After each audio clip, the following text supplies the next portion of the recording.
নবী গো মায়ার নবী,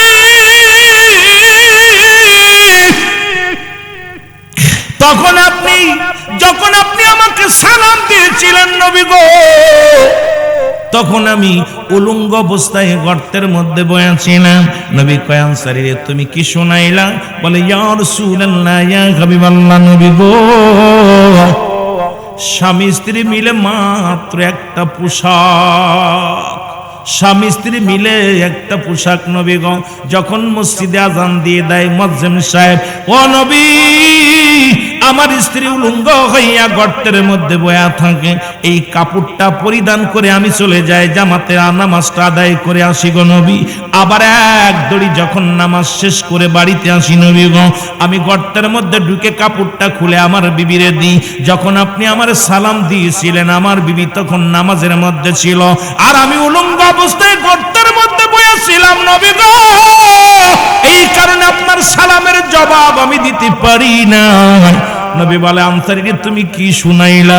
বলে ইয়া রাসূলুল্লাহ ইয়া হাবিবাল্লাহ আমাদের স্বামী স্ত্রী মিলে মাত্র এক টুকরা কাপড় নবী গো। আমার নবী আনসারীরা আমি নবীজি কথা দিলাম রে, তোদের স্বামী স্ত্রী দুজনকেই আমি নবী জান্নাতে নিয়ে যাব। জোরে জোরে সিল্লাহ বলা যাবে না মারহাবা।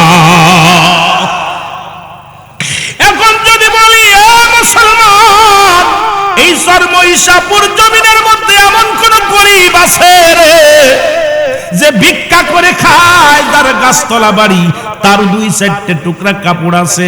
যদি নামাজের হিসাবটা রব্বে কারিম ধরে, এক ওয়াক্ত নামাজ কাজা গেলে মুসলমান আসে খুতবা পরিমাণ জাহান্নাম, যার এক খুতবা পরিমাণ হলো 2,88,00,000 বছর জাহান্নাম। আপনার আমার জীবন থেকে কত নামাজ ছুটে গেল রে, এই নামাজের হিসাবটা যদি রব্বে কারিম ধরে রে, আপনার আমার বাঁচার মতো কোনো পথ নাই, কোনো বাঁচার মতো কোনো উপায় নাই। ও একটা টুকরা কাপড়ে যদি স্বামী স্ত্রী নামাজ আদায় করতে পারে, আপনার এত কাপড় থাকতে তারপরও আপনি নামাজে আসেন না, আমার রব্বি কারিমের কাছে কি জবাব দিবেন? আমার নবীর সামনে কেমনে আপনি মুখ দেখাবেন? আমি আপনাদেরকে বলে যাই, এখন নামাজটা ও মুসলমান লাগবে কি লাগবে না? দিনও শুরু করেছে আমার আল্লাহ নামাজ দেয়া। এর দিনের শুরু হলো বান্দা ফজর 2 রাকাত সুন্নাত নামাজ তুমি আদায় করলা গো, সঙ্গে সঙ্গে তুমি হয়ে গেলা আমার রাসূলের প্রেমিক।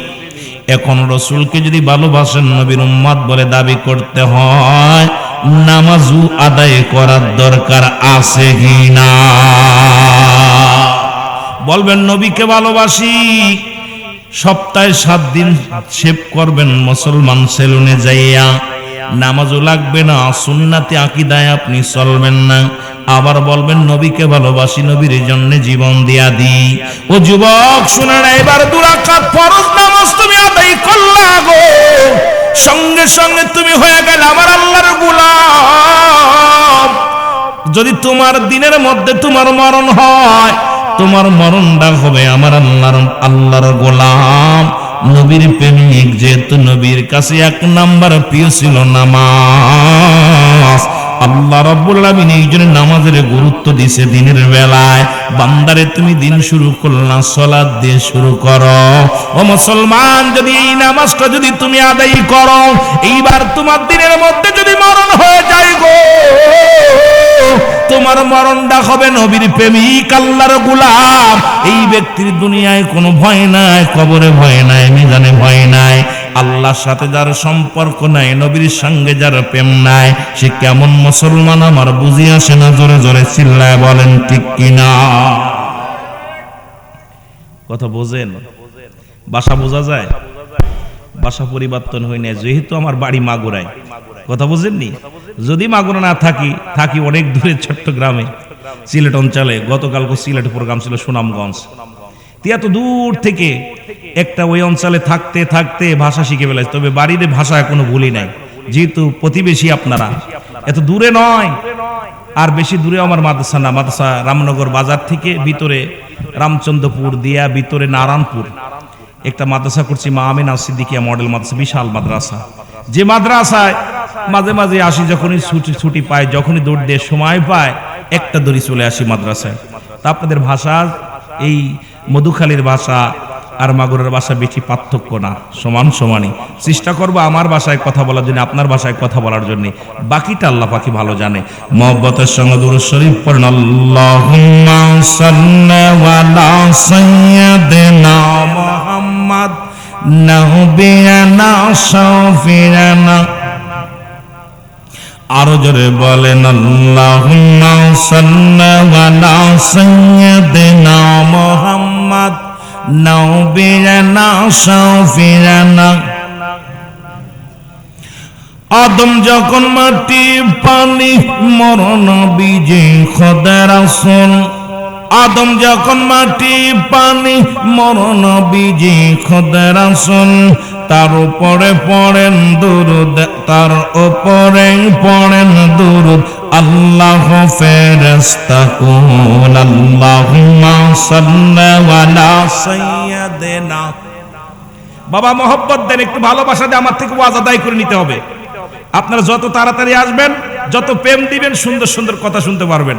আমাকে সাবজেক্ট দিয়েছে দুইটা বিষয়, একটা পিতামাতার বিষয়, এক নামাজের বিষয়, আরো সামাজিকতা নিয়ে আলোচনা, অনেক আলোচনা আসবে। যদি আপনারা ভালোবাসা দেন, সুন্দর কথা বাইর হবে, আর আপনারা ফাঁকি দিবেন, আমিও ফাঁকি দিব মহব্বতে। আল্লাহুম্মা সাল্লি আলা সাইয়্যিদিনা মুহাম্মদ নবিয়ানা শাফিয়ানা মাওলানা মুহাম্মদ। আল্লাহুম্মা সাল্লি আলা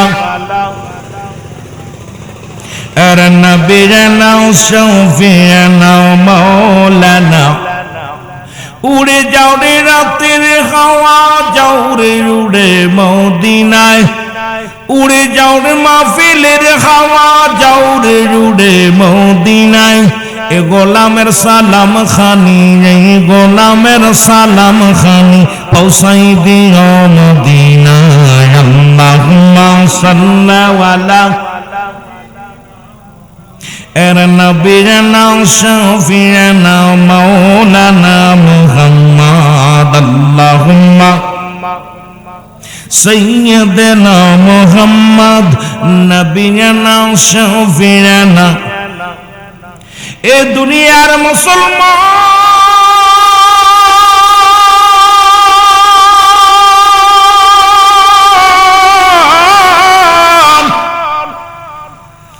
দিনের বেলা তোমার মৃত্যু হয় নাই রে, রাত্রে মৃত্যু হবে, এর মধ্যে কোনো সন্দেহ নাই। রাতের শুরু হলো বান্দা মাগরিব। ও মুসলমান শুনে নাও, 3 রাকাত ফরজ নামাজ তুমি আদায় করলা, সঙ্গে সঙ্গে তুমি হয়ে গেল আমার আল্লাহর গোলাম। এবার 2 রাকাত সুন্নাত নামাজ তুমি আদায় করলা, সঙ্গে সঙ্গে তুমি হয়ে গেলে আমার নবীর প্রেমিক। রাতের মধ্যে যদি তোমার মরণ হয়, তোমার মরণটা হবে আমার আল্লাহর গোলাম নবীর প্রেমিক। এই মরণের কোনো ভয় নাই, কোনো ভয় নাই। জোরে বলেন ঠিক কিনা? ও যুবক, কারণ যে কোনো মুহূর্তে তুমি ধরা পড়ে যেতে পারো গো। পৃথিবীর মধ্যে আসার একটা সিরিয়াল আছে, যার কোনো সিরিয়াল নাই। দেখা যায় বাবা জিন্দা, সন্তান দুনিয়ার মধ্যে নাই, আসেনি। আবার সন্তান জিন্দা, বাবা দুনিয়ার মধ্যে নাই। বাবার কাঁধে সন্তানের লাশ, সন্তানের কাঁধে বাবার লাশ, দাদার কাঁধে নাতির লাশ, নাতির কাঁধে দাদার লাশ। আগামী বছর বসতে পারবো মাহফিলে কেউ বলতে পারি না, কারণ পরবর্তী সময় আপনার আমার জন্য কি নিয়ামত বয়ে আনতেছে আপনি নিজেও জানেন না। আগামীকাল সূর্যোদয় হবে কেউ বলতে পারি না, আগামীকাল আপনার আমার জীবনে সকাল হবে কেউ বলতে পারি না। এ মুসলমান গদ্দেলের কান্ডা লাগা শোনো ও যুবক, আমার মুসলমান বাবারা, আমার জান্নাতের বাগানে যদি কোনো বান্দা রওনা হয়ে যায়, প্রতিটা কদমে কদমে আমার আল্লাহ বান্দার জীবনের সগীরা গুনাহগুলো মাফ করে দেয়। জোরে বলেন মারহাবা। কি গুনাহ? জোরে বলেন না কি গুনাহ? সগীরা গুনাহ, ছোট গুনাহ। বড় বড় গুনাহ তো করেছি, শুধু ছোট গুনাহ করি নাই। ও মুসলমান, দিলের কান্ডা লাগায় শোনা নাও, যখন কোন বান্দা জান্নাতের বাগানে রওনা হয়ে যায় গো, বাড়ি থেকে নিয়ত করিয়া ঘর ছাড়িয়া যখন জান্নাতের বাগানের দিকে রওনা হয়ে গেছে, প্রতিটা কদমে কদমে আমার আল্লাহ বান্দার জীবনের ছোট ছোট গুনাহগুলো মাফ করে দিছে রে বান্দা। আমরা শুধু ছোট গুনাহ করি নাই, বড় বড় গুনাহ করছি। নামাজ ছেড়ে দিয়া কবিরা গুনাহ।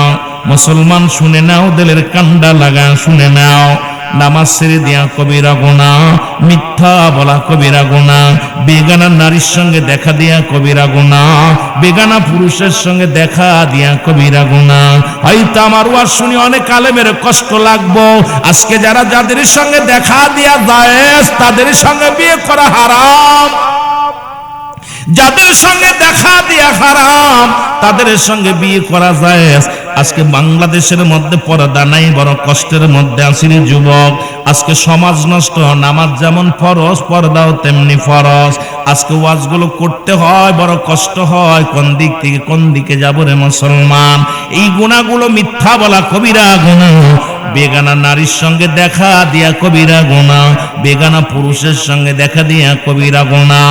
এইগুলো গুনাহগুলো মাফ করাইতে যদি চাও, আল্লামা কুতুবী রাহমাতুল্লাহ বয়ান করো, দুনিয়ার মানুষ শোনো,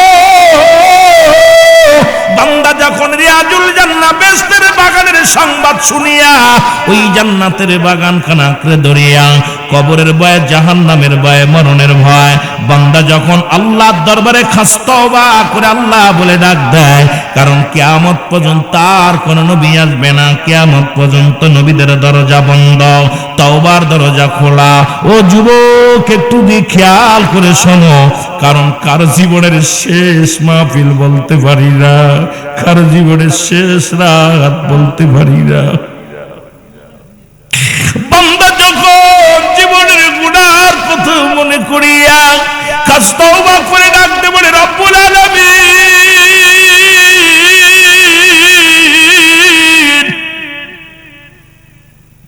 যখন চোখের পানি ছেড়ে ডাকতে বলে, আমার আল্লাহ, জীবনে আর কোনদিন গুনাহ করব না, জীবনে আর কোনদিন আমরা অন্যায় করব না। জাহান্নামের ভয়ে, কবরের ভয়ে মুসলমান শুনে নাও, বান্দা যখন খাস তওবা করে আল্লাহ বলে ডাক দেয়, রব্বুল আলামিন বান্দার জীবনের সব গুনাহ মাফ করে দেয়। জোরে বলেন সুবহানাল্লাহ। হায়রে সুযোগ! আজকে কততম জন দেখলাম? 18তম। আহা, 18টা বছর মাহফিল চলতেছে। এরপরেও যদি গুনার বোঝা নিয়ে কবরে যায়, তাহলে মনে করবেন আপনার কপাল পোড়া। কারণ জান্নাতের বাগানে নিয়ত করে আসার কারণে সগীরা গুনাহ মাফ।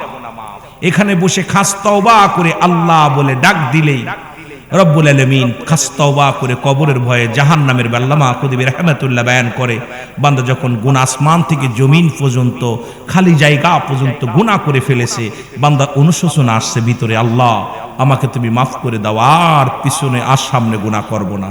রব্বুল আলামিনের দরবারে যখন ইস্তেগফার করছে, কারণ কিয়ামত পর্যন্ত আর কোনো নবী আসবে না, নবীদের দরজা বন্ধ, তওবার দরজা কিয়ামত পর্যন্ত খোলা থাকবে। সঙ্গে সঙ্গে আমার আল্লাহ রব্বুল আলামিন বান্দার জীবনের সব গুনাহ মাফ করে দিবে। জোরে বলেন না সুবহান। যেহেতু দুইটা টাইমে মরণ হয়, দিন শুরু করেছি, রাত শুরু করলে আমারটা পার হয়ে গেল, সকাল হবে কি জানি না। সবাই তওবা করেন আমার সামনে, আস্তাগফিরুল্লাহ। একটু তওবা করে দিয়ে সবাই পড়েন আস্তাগফিরুল্লাহ। রব্বি মিন কুল্লি জামবিন আতুবু ইলাইহি লা হাওলা ওয়ালা কুওয়াতা ইল্লা বিল্লাহিল আলিয়্যিল আযীম। লা ইলাহা ইল্লাল্লাহু মুহাম্মাদুর রাসূলুল্লাহ। আশহাদু আল্লা ইলাহা ইল্লাল্লাহু ওয়াহদাহু লা শারীকা লাহু ওয়া আশহাদু আন্না মুহাম্মাদান আবদুহু ওয়া রাসূলুহু। এই যে সুযোগ পাইলাম তওবা করার, এই সুযোগটা যদি আগামীকাল না আসে, একটা সেকেন্ড পরে যদি না আসে, তাহলে আপনার জীবনটা বরবাদ। এই যত সুযোগ পাবেন বেশি ইস্তেগফার করবেন, ক্ষমা চাইবেন আল্লাহর দরবারে। এ আমার ভাইরা, আমার বন্ধুরা, আমার নবীজি বললেন, সাহাবীরা গো, আমি তোমাদের বলতে, তোমরা কি আমার সাথে কেউ জান্নাতে যেতে চাও? সাহাবীরা বলেন, কে বা না চায় ইয়া রাসূলুল্লাহ, ইয়া হাবিবাল্লাহ। নবী বললেন, যে ব্যক্তি 5 ওয়াক্ত সালাত নামাজ সময় মতো ওক্ত মতো আদায় করতে পারবে, আমি নবী জবান দিলাম, আমি নবী কথা দিলাম, ওই ব্যক্তিকে আমি নবী হাত ধরে জান্নাতে নিয়ে যাব। এখন রাসূলুল্লাহর সঙ্গে জান্নাতে যেতে চান কে কে? একটু হাত দুখানা দেখায় দেন, জোরে বলেন মারহাবা। আর একটু জোরে বলেন মারহাবা। যেতে চান তো? খুব খেয়াল কর, নবীজি কথা দিছে, নবীজির জবান মিথ্যা না সত্য? জোরে বলেন, সত্য না মিথ্যা? রাসূলুল্লাহ বলছে, আমি কথা দিলাম, যে ব্যক্তি 5 ওয়াক্ত সালাত জামাতের সঙ্গে বা সময় করে ওক্তীয় মতো সময় মতো সালাতটা আদায় করবে, আমি নবী ওয়াদা করলাম, ওই লোকটাকে, ওই উম্মতকে আমি নবী হাত ধরে জান্নাতে নিব। সুবহানাল্লাহ। আর একটু জোরে। এ আমার ভাইরা, আমার বন্ধুরা, আমার রাসূলুল্লাহর সাহাবী পৃথিবীর মধ্যে শোনো, নবীজির সেই রকম ইশা সালাত বাদে সাহাবীদেরকে নিয়ে আলোচনা করলেন। ওর মধ্যে একজন সবচেয়ে গরিব সাহাবী, নাম হলো আব্দুল্লাহ আনসারী। জোরে বলা যাবে না মারহাবা? নামটা কি? আব্দুল্লাহ আনসারী। উনি আলোচনা শুনে বাড়ি গেলেন, বিবি ডাকতে বলে, প্রাণের স্বামী গো, প্রাণের স্বামী, আমার নবীজি কি ওয়াজ করছে বলেন, আপনারা আজকে আলোচনা শুনতে আসছেন। যাদের বিবি আসে নাই, যদি বাড়িতে যদি মনে হক্কানি বিবি হয়, যদি আমলদারি নারী হয়, ইমানদারি নারী হয়, পর্দাশীলতা নারী হয়, ও মুসলমান সর্বগুণের গুণান্বিত নারী হয়, অবশ্যই জিগাইবে সিদ্দিক সাহেব কত কি আলোচনা করলো, অমুক বক্তা কি আলোচনা করলো, মুসলমান শুনে না অমুক বক্তা কি আলোচনা করলো, ও স্বামী কি হিদায়াতমূলক আলোচনা করলো বলো। আর যদি মুসলমান হক্কানি মহিলা না হয়, যদি ওই নারী যদি দিনদার না হয়, জীবনেও জিগাইতো না, গেলে কয় তাবারক আনছো কি না, গেলে কইব কি আনছো, বাজারে কি কোনো বাজারে কিছু পাও নাই, ওই মেলায় কি কোনো বাদাম আসে নাই, খালি হাতে আইলাম। কিন্তু ইমানদার নারী যিনি জীবনেও এটা বলতো না, বলবে স্বামীরে কি আমল কি ওয়াজ করছে আপনি একটু বলে দেন। ও যুবক বন্ধুরা, দিলটা গরম করে একটু কথাগুলো শোনো। আব্দুল্লাহ আনসারীর বিবি ডাকতে বলে, স্বামী এত রাত হয়ে গেল, কোথায় ছিলেন? কয় আমি নবীর দরবারে ছিলাম। কয় আমার নবীজি কি ওয়াজ করছে একটু বলেন, আপনি একটু বলেন। বলে, বিবি রে, আমার নবী আজকে ওয়াজ করছে, যে ব্যক্তি 5 ওয়াক্ত সালাত 5 ওয়াক্ত নামাজ জামাতের সঙ্গে সময় মতো ওক্তীয় মতো আদায় করতে পারবে, নবী ওয়াদা করেছেন তাকে হাত ধরে জান্নাতে নিবে। জোরে বলেন মারহাবা। মদিনা যাইতে পারলাম না, মদিনা দেখতে পারলাম না, বল মদিনা যাইতে পারলাম না, মদিনা দেখতে পারলাম না। আমার সাথে পড়েন, মদিনা যাইতে পারলাম না, মদিনা দেখতে পারলাম না। আমি অসহায় তাই এত দূরের, আমি অসহায় তাই এত দূরের, শুধুই সালাম জানাই, বল শুধুই সালাম জানাই মদিনা যাইতে পারলাম না মদিনা দেখতে পারলাম না বল মদিনা যাইতে পারলাম না মদিনা মদিনার নাম কত মধু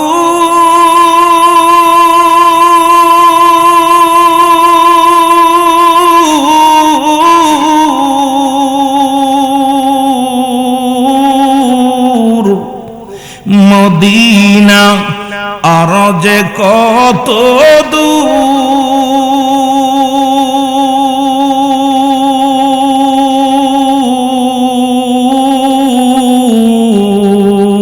ওই মদিনার পথের দুলি ওই মদিনার পথের দুলি মাখতে পারলাম না মদিনা যাইতে পারলাম না মদিনা মদিনার পাগলেরা জোরে জোরে বলেন মদিনা যাইতে পারলাম না মদিনা ভাই একটু আওয়াজ খোলেন ওয়াজ করে শোনেন একটু জোরে জোরে একটু নবীর শানে গান না গুনাহ হয়তো নি গুনাহ হয়তো মহব্বতে বলেন মদিনা যাইতে পারলাম না মদিনা দেখতে পারলাম না আমি অসহায় তাই এত দূরে রই বলো অসহায় তাই এত দূরে রই দূর থেকে সালাম জানাই বলো দূর থেকে সালাম জানাই মদিনা যাইতে পারলাম না মদিনা দেখতে পারলাম না মদিনা যাইতে পারলাম না মদিনা মদিনার নাম কত সুন্দর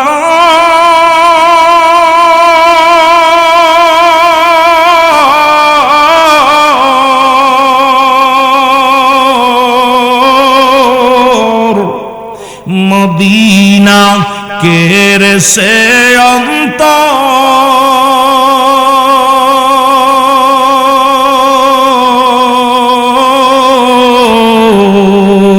মদিনার নাম কত সুন্দর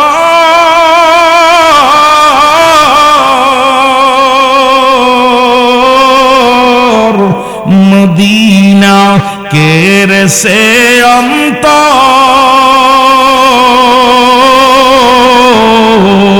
এই গরিবি দুঃখীর সালাম খানি গরিবি দুঃখীর সালাম খানি পৌঁছাই দিও মদিনায় বালক পৌঁছাই দিও মদিনায় মদিনা যাইতে পারলাম না মদিনা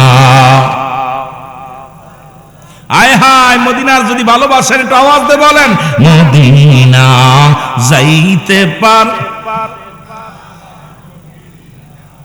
দেখতে পারলাম না আমি অসহায় তাই এত দূরে রই বলো অসহায় তাই এত দূরে রই দূর থেকে সালাম জানাই বলো দূর থেকে সালাম জানাই মদিনা যাইতে পারলাম না মদিনা দুনিয়ার মুসলমান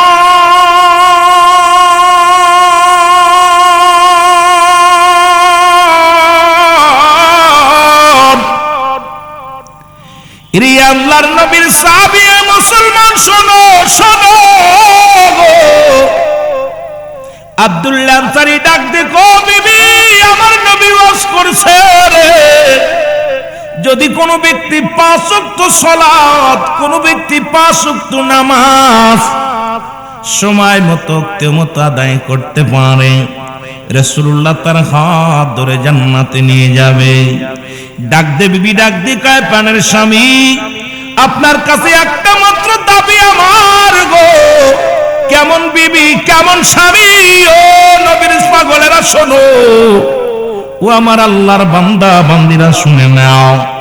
ডাক দে কয় স্বামী রে, জীবনে আপনার কাছে কিচ্ছু চাই না, দামি কাপড় চাই না, দামি পোশাক চাই না, খাবার চাই না রে আমার স্বামী, একটু সুযোগ আমারে করে দিবেন, আমিও যেন সময় মতো সালাত আদায় করতে পারি। আপনি যাবেন রাসূলুল্লাহর সঙ্গে জান্নাতে, আমিও যেন আপনার সঙ্গে আমার নবীর সাথে জান্নাতে যেতে পারি গো। ও যুবকেরা শুনে না, বলে স্বামী রে, আপনি আমাকে একটু সুযোগ করে দিবেন, আমিও যেন নামাজটা আদায় করতে পারি, সালাতটা আদায় করতে পারি। এ মুসলমান, নবীর পিছে সাহাবী প্রতিনিয়ত সালাত আদায় করে।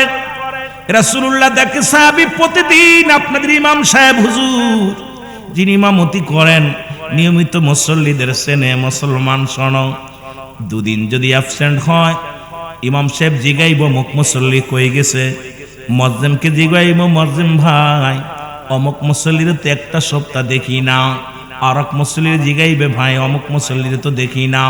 নবীজি জিগায় আমার সাহাবীরা রে, রাসূলুল্লাহ বলতেছেন আমার সাহাবীরা রে, আমার আব্দুল্লাহ আনসারী শুনে নাও, শুনে নাও, প্রতিদিন নামাজে আসে, সালাত শেষ করে জামাতে নামাজ শেষ করার পর সালাম ফিরা, আসসালামু আলাইকুম ওয়া রাহমাতুল্লাহ, এর মুসলমান বাম দিকে সালাম ফিরানোর সঙ্গে সঙ্গে গো আব্দুল্লাহ আনসারী বাড়িতে ছুটে চলে যায়, মসজিদ থেকে বাইর হয়ে চলে যায়। কারণটা কি?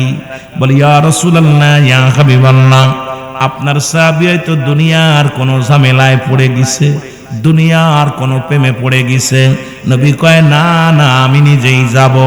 এমনি আর নবী বলেন না হায়াতি খায়রুল লাকুম, নবী কয় আমার উম্মতিরা রে, আমি নবী দুনিয়ার মধ্যে আসলাম আমার উম্মতের জন্য গো। ও আলেম উলামা, নবী কি বলে শোনো, নবী কয় হায়াতি খায়রুল লাকুম, আমার হায়াতের জিন্দেগিটা আমার উম্মতের জন্য কল্যাণ স্বরূপ। কারণ উম্মতের সঙ্গে চলাফেরা করলাম, উম্মতের সঙ্গে কথাবার্তা বললাম, উম্মতের সঙ্গে যেমনি ঘর সংসার করে এমনি আমি করলাম। ও মুসলমান, ও ফাতি খায়রুল লাকুম, আমি নবীজি ইন্তেকাল করলাম, এটা উম্মতের জন্য কল্যাণ স্বরূপ। মায়াতি খায়রুল লাকুম, উলামা ইকরাম যারা সো নবী ডাক দে কয় উম্মতিরা গো রে, আমি নবী দুনিয়া থেকে বিদায় নিলাম, শোনো গো, এটা আমার উম্মতের কল্যাণের জন্য। ভালো করে কান দিয়া শোনো, নবীর হাদিস কি বলে। নবী আমার উম্মতিরা রে, এই দুনিয়া থেকে বিদায় তো আমার উম্মতের জন্য। পৃথিবীর মধ্যে কোন উম্মত যদি ভালো কর্ম করে, সঙ্গে সঙ্গে আমি নবী আল্লাহর দরবারে প্রশংসা করি, আমার আল্লাহ অমুক গ্রামে অমুক ব্যক্তি মুসলমান শহীদুল ইসলাম সাহেব একটা ভালো মানুষ, সালাত আদায় করছে, ভালো কর্ম করেছে, প্রশংসায় লিপ্ত হয়ে যায় রব্বে কারিমের দরবারে আমার আল্লাহ। আবার যদি কোন উম্মত গুনাহের কাজ করে গো, নবী কয় সঙ্গে সঙ্গে আমি বলি আল্লাহ ওই শহীদুল ইসলাম সাহেব অন্যায় করেছে, তুমি তারে মাফ করে দাও, আমি অমুকের তরফ থেকে তওবা করলাম, ইস্তেগফার করলাম। এখন কইবেন হুজুর দলিল কি? নবী কয় ও মায়াতি খায়রুল লাকুম ওয়া ফাতি খায়রুল লাকুম, নবী কয় আমার উম্মতিরা গো,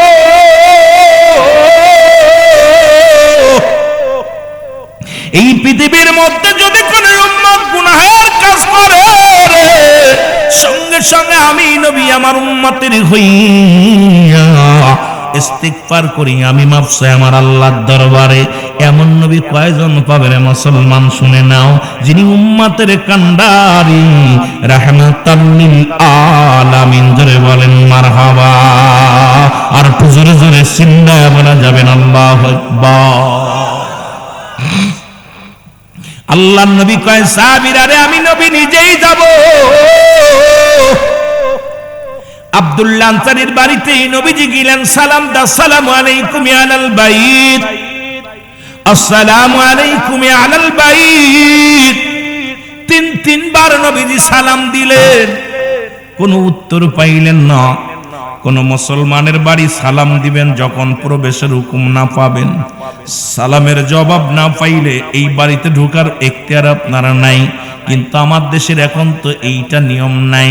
দেখা যায় বাড়ির ভিতর ঢোকা পর বাবিরে কয় বাবি সাহেব ভাই সাহেব কই। আরে কপাল পুরা শোন, তুই নিজেও গুনাহগার হইলি, ওকেও গুনাহগার বানাইলি। দরজায় দাঁড়াইয়া সালাম দে, আসসালামু আলাইকুম ও অমুক সাহেব। যদি ভিতর থেকে আওয়াজ না আসে, ভিতর থেকে যদি জবাব না আসে, ওই বাড়িতে ঢোকার তোমার এখতিয়ার নাই, ঢোকার পারমিশন নাই, ফিরে যাও, ফিরে যাও। কিন্তু আমার দেশের এই নিয়মগুলো নাই, কারণ পর্দার বিধান একেবারেই নাই রে মুসলমান। আজকে দেশের যে অবস্থা, 12টা বাজছে রে মুসলমান, পর্দার বিধান একেবারেই মানি না। আর এই মানার পিছনে একটা কারণ, আপনারা 5টা গুণের নারী বিবাহ করতে বলছেন নবীজি। তার মধ্যে এই 5টা গুণের নারী যদি বিবাহ না করো, আলোচনা যেহেতু পল্লী এলাকার মাহফিল, আঞ্চলিক এবং টাউন পাশে, তবু জানতে হবে, আমাদের মানতে হবে। মুসলমান শুনে নাও, রাসূলুল্লাহ নিয়ম করছিটা নবীজির মায়ের ভিতরে ছিল যে 5টা গুণ, সেই গুণে গুণান্বিত নারী যদি বিয়ে না করতে পারো, জীবনে কোনোদিন সুখী হতে পারবা না, সংসারে শান্তি আসবে না। আমার মা বোনেরা যারা মাহফিলে বসেছ, খেয়াল করবা আলোচনায়, আমার বাবারা যারা বসেছ, যুবকেরা যারা বসেছ, নবী বলে 5টা গুণের নারী। 1 নাম্বার হলো সতীত্বর আমানত দারি। জোরে জোরে চিল্লায় বলো মারহাবা। এর 1 নাম্বার হলো সতীত্বর আমানত দারি রে। আজকে আমার দেশটা শেষ করে দিল। খালাতো ভাই, মামাতো ভাই, চাচাতো ভাই, মামাতো ভাইয়ের চেহারা দেখা হারাম, খালাতো ভাইয়ের চেহারা দেখা হারাম, ফুফাতো ভাইয়ের চেহারা দেখা হারাম, শাস্তো ভাইয়ের চেহারা দেখা হারাম। এর দলিল দেখান, দলিল দেওয়া জায়েজ আছে। জীবনে আমি আপনার গোলাম হয়ে যাব। মুসলমান শুনে নাও, ফতুয়ার কিতাব মুসলমান মাদারুজ্জান নবুয়াতের 1ম খণ্ড বয়ান করে, পৃথিবীর মধ্যে কোনো ব্যক্তি যদি হারামকে হালাল বলে, সঙ্গে সঙ্গে সে কাফের হয়ে যাবে, ঈমান থাকবে না, ঈমান চলে যাবে। এই দুনিয়ার মধ্যে যদি কোনো ব্যক্তি হালালকে হারাম মনে করে, সেও কাফের হয়ে যাবে। আজকে যদি এই ফতোয়া উল্টাইতে পারে, জীবনে আর আলোচনা করব না। মুসলমান শুনে নাও, শুনে নাও, আজকে যেটা হারাম এটা হালাল বলার এখতিয়ার আমির রুহুল আমিনের নাই, মসজিদের ইমাম সাহেবের নাই, সভাপতির নাই, মেম্বার চেয়ারম্যানের নাই, কোন এমপি মন্ত্রীর নাই। কিন্তু আমার দেশ শেষ, জাতি শেষ, সমাজ শেষ। 1 নাম্বার হলো সতীত্বর আমানতদারি, 2 নাম্বার হলো মুসলমান পর্দাশীলতা নারী। জোরে বলো মারহাবা। ভালো করে লিখে নাও, ওয়াজ খালি গিলে গিলে খাইয়েন না, ভালো করে মুখস্থ করবেন। 2 নাম্বার হলো পর্দাশীলতা নারী, 3 নাম্বার হলো আমলদারি নারী। ও যুবক শুনে নাও, শুনে নাও, 4 নাম্বার হলো রূপবতী গুণবতী নারী। এই গুণবতী নারী যদি বিয়ে করে বিদেশে 50 বছর থাকো, জীবনেও তোমার থুয়া যাবে না। কারণ আজকে আমাদের বাবারা যারা বউ থুইয়া বিদেশে গেলেই আর বউ বাড়ি এসে পায় না, কারণ একটাই হলো, ধলা চামড়ার পাগল আমরা হয়ে গেছি। ওই সুন্দরী চামড়ার পাগল হওয়ার কারণে ওরে জাত বিধাভেদ নাই। আজকে আমলদারি নারী নয়, পর্দাশীলতা নারী নাই, গুণবতী নারী নাই, খালি রূপ দেখেই পাগল হয়ে গেলাম। এগুলো সংসারে আসিয়া শান্তি নাই, শান্তি নাই, শান্তি নাই। এই জন্য রাসূল বলছে, মুসলমান শুনে নাও, এই 5টা গুণের নারী। 5 নাম্বার হলো মুসলমান একটা আদর্শ বাবা মায়ের সন্তান। আজ থেকে প্রতিজ্ঞা করব, কোন গাঞ্জাখোরের মেয়ে বিয়ে করব না, কোন মদখোরের মেয়ে বিয়ে করব না, মুসলমান কোন হিরণসিখোরের মেয়ে বিয়ে করব না, সুদখোর ঘুষখোরের মেয়ে বিয়ে করব না। এর আজ থেকে প্রতিজ্ঞা করো, বাঘের পেটে বিড়াল হয় না, বাগদাসা হয়। আজকে এই ঘুষখোরের মেয়ে ভালো হতে পারে না, সুদখোরের ছেলে মেয়ে ভালো হতে পারে না। সুদখোর, ঘুষখোর, মদখোর, গাঁজাখোর, এদের ছেলে মেয়ে কোনোদিন ভালো হতে পারে না। এদের সঙ্গে আত্মীয়তা করা যাবে না। এই প্রতিজ্ঞা করো, যদি বাঁচতে চাও আজ থেকে প্রতিজ্ঞা করে নাও। এই গ্রামে কে কে সুদ খায় আপনারা জানেন, কে কে ঘুষ খায় আপনারা জানেন, তাদের সঙ্গে আত্মীয়তা ছিন্ন করেন। দেখবেন মুসলমান জাতি সমাজ বেঁচে যাবে। তাহলে ওয়াজ দিয়ে লাভ আছে। এই 18 বছর যদি 18টা মানুষ যদি হেদায়েতের মধ্যে আসে, 18টা মানুষ যদি ঈমান আনে, ঈমানের পরিবর্তন হয়, তাহলে টাকা পয়সা খরচ করে লাভ আছে? আর শুধু মাহফিল দিলাম আর তাবারক খাইলাম আর মানুষ দেখাইলাম, কোনো লাভ নাই, লাভ নাই। কারণ ইমানের পরিবর্তন যদি না হয় এই জাতিরে ওয়াজ শুনে কোনো লাভ নাই। জোরে বলেন ঠিক কি না? বাজান আওয়াজ আসলে ডিস্টার্ব হয়, আলোচনা শোনেন। যদি কোনো প্রশ্ন থাকে লিখবেন, ভয় নাই। যদি কিছু জানার দরকার হয় বলবেন। আমি তো এত যখনই বাইরে দুইটা জিনিস পাওয়া যাবে এখানে, একটা হচ্ছে রহমত, একটা হলো গজব। আমরা যেন সবাই রহমত নিয়ে যাই। জোরে বলুন আমি। কি নিয়ে যায়? রহমত। মাহফিল কিন্তু কঠিন জায়গা, এটা কোরআন হাদিসের মাহফিল। এখানে অসংখ্য ফেরেশতারা আপনার জন্য দোয়া কামনা করতেছে আল্লাহর দরবারে। এই জন্য এখানে আইসা দোয়া নিতে হবে, আল্লাহ যেন আমাদের গুনাহ মাফ করে দেয়। জোরে বলুন আমিন, বলেন আমিন।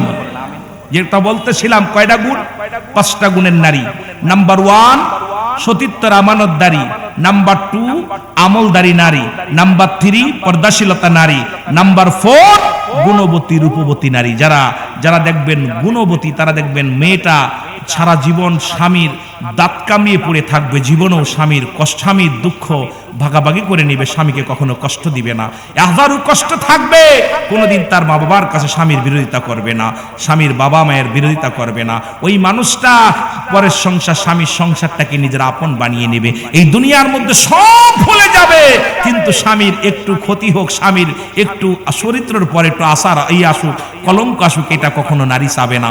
নাম্বার 5 হলো সবচেয়ে গুরুত্বপূর্ণ বিষয় হলো যে আমরা একটা আদর্শবান বাবা মায়ের সন্তান বিয়ে করতে চাই। ছেলে হোক আর মেয়ে হোক, গাঁজাখোর, মদখোর, নিশাখোর, আপনার ঘুষখোর, সুদখোর, এদের থেকে পরিহার করতে হবে। জাতিকে বাঁচাতে হলে, সমাজ বাঁচাতে হলে এই করা আপনি একটু খেয়াল করে চলেন, দেখবেন আপনার সমাজটা এত সুন্দর পরিবর্তন হয়ে যাবে। এই সমাজের মধ্যে দুর্নীতি দূর হবে। আপনার ওই পুলিশ প্রশাসন, আপনার ওই আর্মি, র্যাব, এটা কি করবো? আমাদের এমপি মন্ত্রীর প্রয়োজন নাই। আমরা সমাজ পরিবর্তন করতে হলে আমরা নিজেরাই যথেষ্ট, যদি আমরা একটু পরিবর্তন হই, যদি খালি দুনিয়ার সম্পদের দিক না তাকায়। এ মুসলমান, কুল্লু মান আলাইহা ফান, সব শেষ করে দিবে আমার আল্লাহ। সুতরাং এ মৌলভী সাহেব, মোল্লা সাহেব, এমপি, মন্ত্রী, মিনিস্টার, কেউ থাকবে না দুনিয়া থেকে, সব আল্লাহ শেষ করে দিবে। এই যে তিনবার সফল মন্ত্রী ছিল, সাবেক মন্ত্রী আমাদের আপনার বিএনপির চেয়ারপারসন, আপনার বিএনপি যারা করেন, তিনবার সফলভাবে রাষ্ট্রনায়ক ছিলেন তিনি। আল্লাহ তাকে নিয়ে গেছে, না বেঁচে আছে না মরে গেছে? কথা বলেন না। কি নিয়ে গেছে? কিছু নিয়ে গেছে? যদি যা আমল করে গেছে এইটা। সুতরাং আপনি কি নিয়ে যাবেন? আল্লাহ কয় কুল্লু মান আলাইহা ফান, সব শেষ। এই বান্দা, আজকে বাড়ি করছো, গাড়ি করছো, যে বাড়ি থেকে নাস্তা করলাম, কত সুন্দর বাড়ি করছে। এ মুসলমান, একটা ইট নিয়ে যাইতে পারবা? একটা 10টা টাকা নিয়ে যেতে পারবা?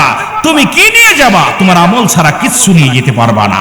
সুতরাং আপনাকে আমাকে সেই এমন আমল করতে হবে যেন কবরটা সুন্দর হয়। ওই কবরটা যখন আবাদান চিরস্থায়ী, যেখানে আপনার কবর বলতে বোঝায় জীবনের মৃত্যুর পর থেকে কিয়ামত পর্যন্ত জগৎটাকে বলা হয় কবরের জগৎ। এই জগৎটা যদি সুন্দর না হয়, এই দুনিয়ার কয়দিনের জিন্দেগি, 60 বছর 50 বছর বাঁচবো, গাছতলা কাটাইলেও চলবে। আম গাছ, আপনারা ঢাকাতে যাবেন, ঢাকা যে দেখবেন কমলাপুরে গেলে রাস্তার পাশ দেখবেন কত মানুষ, বাড়ি নাই, ঘর নাই, রাস্তার কোলে কুয়াশার মধ্যে শুয়ে আছে, বৃষ্টির মধ্যে শুয়ে আছে, খাবার নাই, টাকা নাই, কাপড় নাই, অসহায় মানুষগুলো, তাদেরও দিন যাচ্ছে। যারা 20 তলায় বাস করতেছে তাদেরও দিন যাচ্ছে, যে গাছতলায় পড়ে আছে তারও দিন যাচ্ছে। কিন্তু আপনাকে বুঝতে হবে যে আপনার এই জীবনের পরে আরেকটা জীবন আসবে, যে জীবনটা প্রকৃত আমার সুন্দর যদি না হয়, আমার জীবনটাই বরবাদ। জোরে বলেন ঠিক কিনা? আর একটু জোরে বলেন ঠিক কিনা? আল্লাহ কি কয়? সব দুনিয়ার যত মাটি আছে, সব মাটিগুলো পুরায় আমি তামা বানায়া দিব।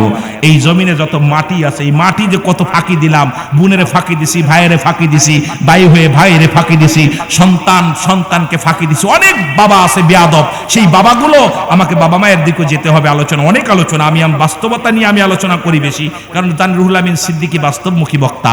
কারণ যখনই আলোচনার মাঠে যাই, মানুষের চেহারা দেখে বেশি আলোচনা করি, এটা আমার স্বভাব বেশি। কারণ আমার চিন্তাধারা, একটা মানুষ মানুষ যদি একটু হেদায়েতের মধ্যে আসে তাহলে আমার ওয়াজিং জীবন সার্থক, না হলে আল্লাহর দরবারে আমার জবাব দিতে পারবো না। কারণ আমি আপনাদেরকে আমার মন গড়া ওয়াজ করার মতো পরিবেশ নাই, কারণ আপনাদেরকে কিছু দিতে হবে। এত কষ্ট করে বসে আছেন, এই শীতের কাপড় ফেলে দিয়ে, শীতের তোশক ল্যাপ ফেলে দিয়ে, কম্বল ফেলে দিয়ে এই জান্নাতের বাগানে বসেছেন। যদি কিছু না নিয়ে যেতে পারেন, শুধু শুধু এসে লাভ কি বাবা? এই শুধু শুধু জিন্দেগি কাটায় লাভ কি? যেটা বলতেছিলাম, আল্লাহ কয় জমিনটা পুরায় আমি তামা বানায় দিব। কি বানায় দিবে বুঝেননি? মাটিগুলো পুড়ে হবে কি?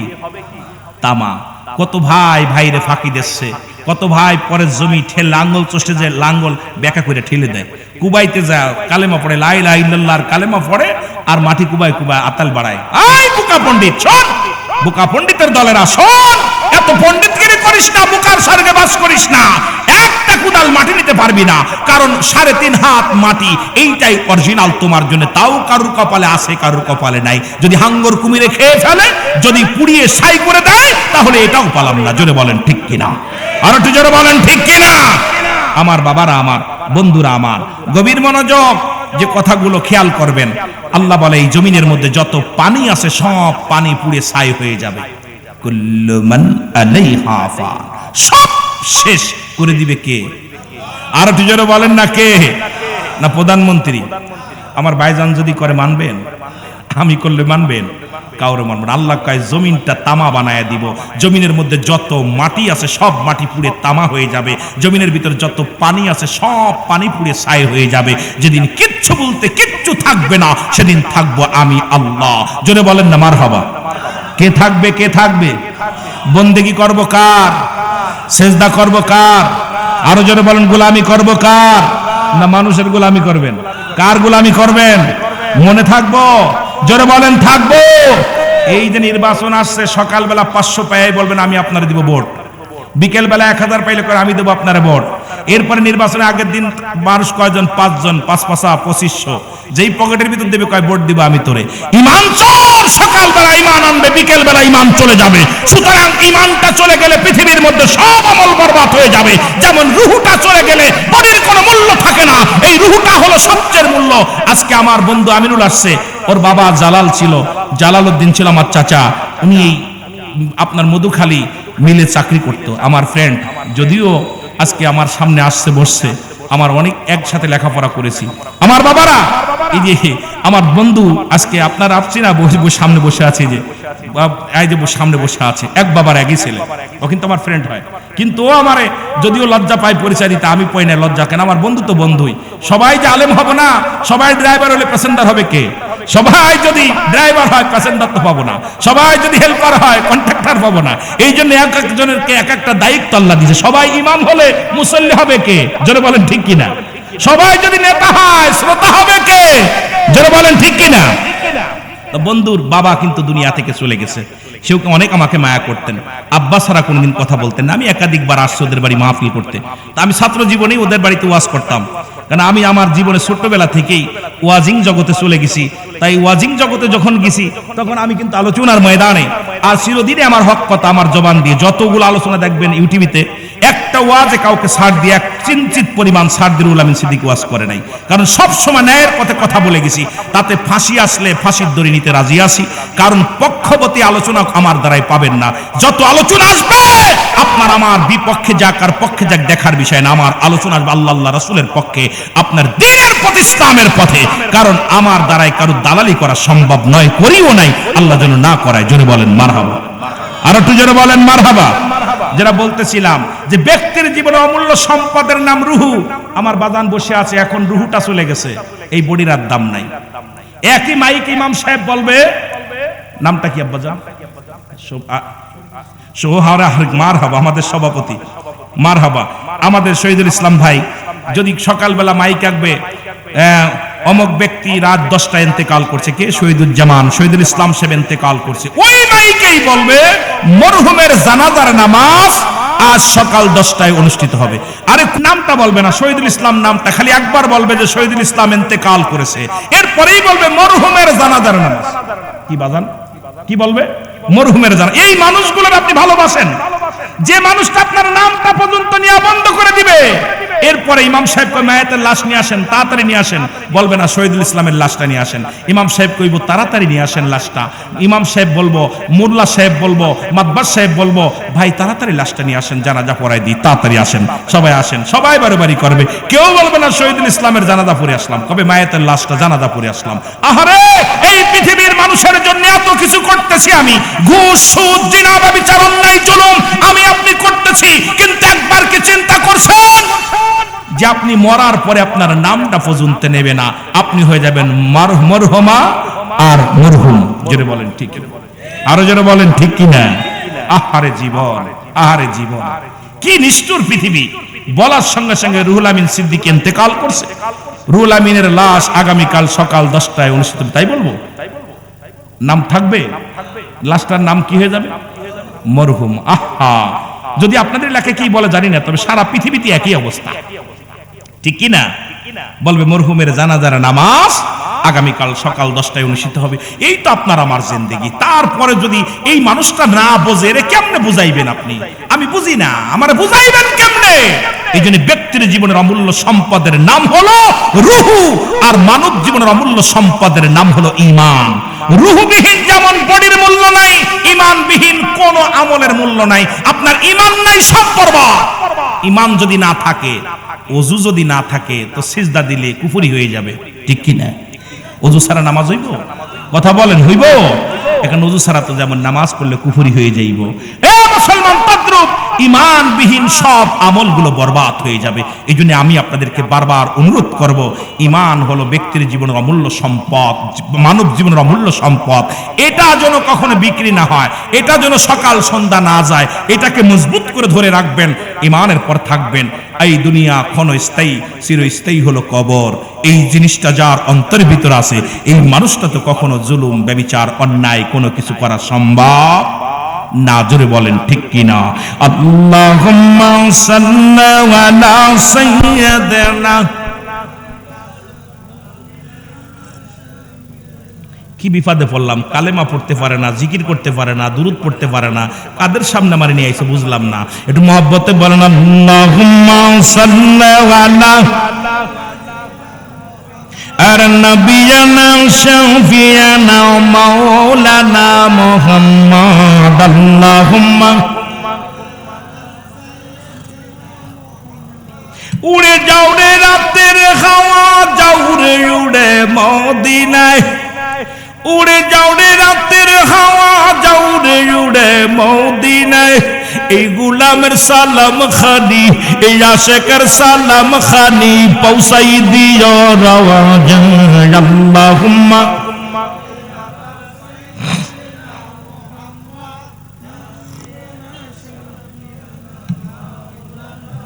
আকাশ কান্দে, বাতাস কান্দে, কান্দে বিবি ফাতিমা। আকাশ কান্দে, বাতাস কান্দে, কান্দে বিবি ফাতিমা। জমিন আসমান কান্দে, জমিন আসমান কান্দে, কান্দে সোনার মদিনা। আল্লাহুম্মা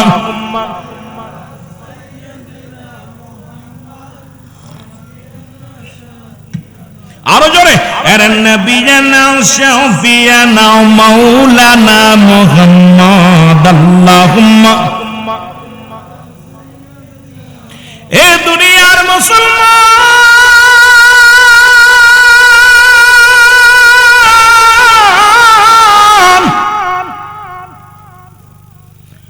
নবীজি বলেন, নবীজি সালামের জবাব না পায় রে, ফিরে চলে আসলেন। মনে আছে কি বাবা?